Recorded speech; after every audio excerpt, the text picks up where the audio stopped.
देखो रेस्पिरेशन का third step है, उसमें जो गैसेस होती है हमारे ऑक्सीजन एंड CO2, उनका ट्रांसमिशन हम लोग पढ़ेंगे। तो पहले CO2 के ट्रांसमिशन की बात करें, हमारे सेल के अंदर ग्लूकोज का ऑक्सीडेशन हुआ था और उसके ग्लूकोज के ऑक्सीडेशन से क्या बना था, CO2 बनी, ठीक है। और उस CO2 को 3 फॉर्म में हम लोग क्या करते हैं, ब्लड के थ्रू लंग्स तक रिलीज करते हैं। कैसे? बाई प्लाज्मा के थ्रू 7% CO2 का ट्रांसमिशन होगा, तो प्लाज्मा के अंदर CO2 होगा, CO2 वाटर से रिएक्ट करेगा कार्बनिक एनहाइड्रेट की प्रेजेंस में और कार्बनिक एसिड बनाएगा, और ये ब्लड के थ्रू लंग्स के पास जाकर डिस्टर्ब होगा और CO2 को कहां ट्रांसफर कर दिया जाएगा, लंग्स में, ठीक है।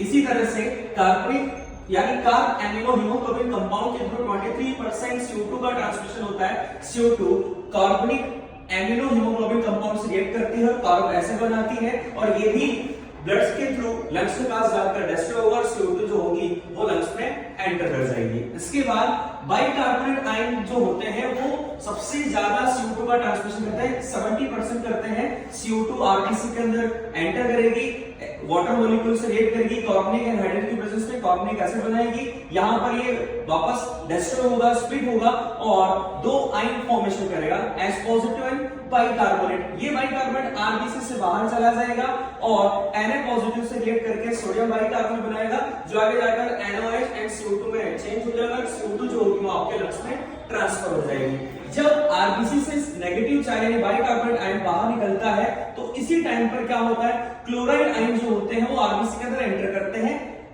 आयन को बैलेंस करने के लिए, जिसे क्लोरीन शिफ्ट या हैंड्सबर्ग इफेक्ट बोला जाता है। ये क्लोराइड आयन जो होता है वो KHB से रिएक्ट करता है, KCl और हीमोग्लोबिन बनाता है, और इसी आरबीसी के अंदर बहुत सारे H पॉजिटिव बनने की वजह से इसके पीएच को कंट्रोल करने के लिए हीमोग्लोबिन H पॉजिटिव से रिएक्ट करके हीमोग्लोबिनिक एसिड बनाता है, जो एक तरह से पीएच बफर की तरह वर्क करता है, ठीक है।